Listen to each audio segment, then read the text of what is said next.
প্রশ্নটা যদি one of the best UI এর ক্ষেত্রে ওঠে তাহলে সেক্ষেত্রে দ্বিতীয় কাতারে আমি অবশ্যই নাথিংকেই রাখবো। তবে এটা আমার ওপিনিয়ন, এক এক মানুষের এক এক রকম ওপিনিয়ন হতে পারে। আমি টপে অবশ্যই স্যামসাং এর ইউআইটাকেই রাখবো, আর সেকেন্ড পজিশনে নাথিং, কারণ তাদের ইউআইটা বেশ ক্লিয়ার এবং স্মুথ একটা রেজাল্ট দেয়। তবে কিছু কিছু ক্ষেত্রে অলমোস্ট স্যামসাংকেও টক্কর দেয় আপনার স্মুথনেসের দিক দিয়ে, তবে ফিউচারের দিক দিয়ে নয়। হ্যাঁ, আমি যদি বর্তমানে এখন ভিডিও করি যে টপ 5 স্মার্টফোন আন্ডার 20K কিংবা টপ 3 স্মার্টফোন আন্ডার 20K, সেখানে কিন্তু আমি বাধ্য থাকবো যে তাদের প্রিভিয়াসলি যে নাথিং CMA-Phone 1 রয়েছে সেটা লিস্টে রাখার জন্য, কারণ অনেকটাই ব্যালেন্সড কিন্তু একটা স্পেসিফিকেশন অফার করছে। তবে সেই ঐতিহ্যকে নাথিং CMA-Phone 2 Pro-কে বজায় রেখেছে, সবই জানবো বিস্তারিত এই ভিডিওতে। যেখানে ফার্স্ট অফ অল ডিজাইনটা একটু অকওয়ার্ড টাইপেরই বলবো আমি, যার ব্যাকে দেওয়া হয়েছে ট্রিপল ক্যামেরা সেটআপ উইথ একটা এলইডি ফ্ল্যাশলাইট। তবে ভালো ব্যাপার, এবার ব্যাকে কিন্তু টেলিফোটো জুম লেন্সও দেওয়া হয়েছে, যেটা অবশ্যই ক্যামেরা পার্টেই বলবো আমি। ব্যাকে ডিউল টোন ডিজাইন দেখতে পাচ্ছি, তবে কাইন্ড অফ সিমিলারই বলবো নাথিং CMA-Phone 1 এর সাথে। এবং এর বটমে আমরা একটা মডিউল দেখতে পাচ্ছি, যেখানে কিন্তু আমরা নানা প্রকার এক্সটেনশন ইউজ করতে পারবো। তার সাথে কালার ভেরিয়েন্টের কথা বললাম না আর কি, যেহেতু এর ব্যাগটা আপনার নিজের মতন কাস্টমাইজেশন করতে পারবেন। তার সাথে এবারে ব্যাক ক্যামেরাটা এমন ভাবে প্লেসমেন্ট করা হয়েছে, এখানে কিন্তু আপনি নানা প্রকার মডিউল কিংবা ক্যামেরা লেন্স ইউজ করতে পারবেন, যার ফলে কিন্তু বেশ ইউনিক দেখায় স্মার্টফোনটিকে।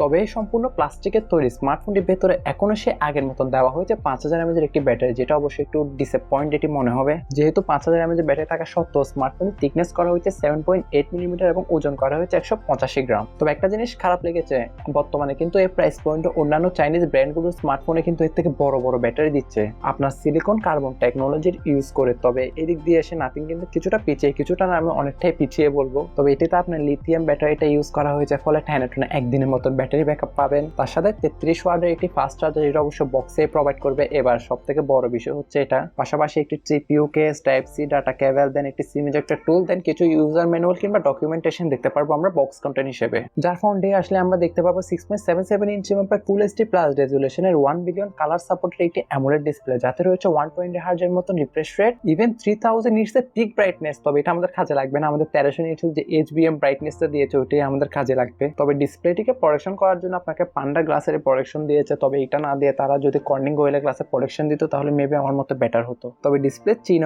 বেজেল এরিয়াটুকু কিছুটা চোখে খারাপভাবে লাগতে পারে, কারণ তারা কিন্তু সিমেট্রিক্যাল রাখতে যায়, এখানে কিছুটা মোটা দিয়ে দিয়েছে আমি বলবো। আর ডিসপ্লে সম্পর্কে তো জানেনি, এটা কিন্তু তারা নাথিং তাদের নিজের মতনই কিন্তু ডিসপ্লেতে কালারটা দেওয়ার চেষ্টা করে। এক কথায় ডিসপ্লে কালার একটু কিন্তু নিউট্রাল টাইপের থাকবে, খুব বেশি পাঞ্চিও না, খুব বেশি কালারফুলও না, আবার খুব বেশি বুস্টেডও না। তবে অ্যামোলেড ডিসপ্লে হওয়া এটা আন্ডার ডিসপ্লে ফিঙ্গারপ্রিন্ট পাবকে চালানোর জন্য একটা ভালো প্রসেসরের দরকার, যেখানে চিপসেট হিসেবে ব্যবহার করা হয়েছে আপনার MediaTek Dimensity 7300 Pro, একটা 4nm best octa core processor. অনেকটাই পারফরমেন্স আপনাকে কাইন্ড অফ CMA-Phone 1 অথবা আপনার যে Realme Narzo 70 Turbo রয়েছে ওটার মতনই পারফরমেন্স দিবে। আমার মতে তারা এই প্রাইস পয়েন্টের মধ্যে আরেকটু বেটার চিপসেট দিতে পারতো। তবে আপনাদের কি মতামত এটিকে নিয়ে আমাকে কমেন্টে জানাতে ভুলবেন না। যেখানে পাবজির মতন গেম 90 FPS রেখে প্লে করতে পারলো, আপনি 60 FPS রেখে প্লে করলে একটু বেশি বেটার রেজাল্ট পাবেন আর কি। তার সাথে ডে টু ডে যেসব মাল্টিটাস্কিং রয়েছে সেগুলো মোটামুটি ভালোভাবে হ্যান্ড ওভার করতে পারবে স্মার্টফোনের চিপসেটটি, যেটা আপনার out of the box Android 15 এর সাথেই আসে, যেখানে আমরা 3 বছরের মেজর আপডেট দেখতে পাবো, যার ব্যাক এন্ডে রান করবে নাথিং OS 3.2।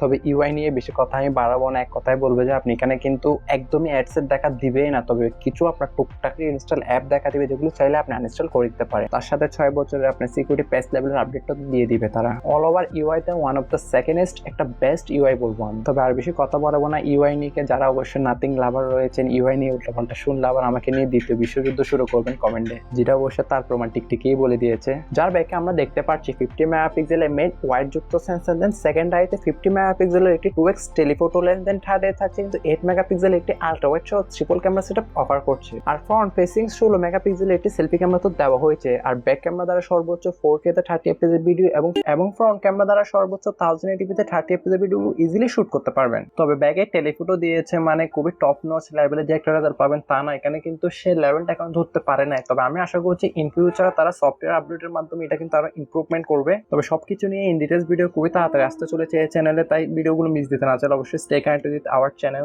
তার সাথে এবারে টাটা বাই বাই করতে হবে স্মার্টফোনটি ডিউল স্টোরেজ স্পিকার এবং হেডফোন জ্যাকের গর্তটিকেও। এটা একটু নেগেটিভ দিক আমার মনে হয়েছে, ম্যাক্সিমাম ডিউল স্টোরেজ স্পিকারটা আসলে দেওয়া উচিত ছিল, কারণ যারা এর প্রেমে পড়েছে তারাই জানে এটির আসল মর্ম কি। তবে প্রাইসিং এর ব্যাপারটা আসলে এখনো কনফার্ম হতে পারছি না, তবে দেশের বাজারে এটা আনঅফিশিয়াল ভাবে অ্যাভেলেবেল থাকবে। তবে এটা এই মাসের মধ্যে লঞ্চ হওয়ার খুব বেশি পসিবিলিটিস রয়েছে।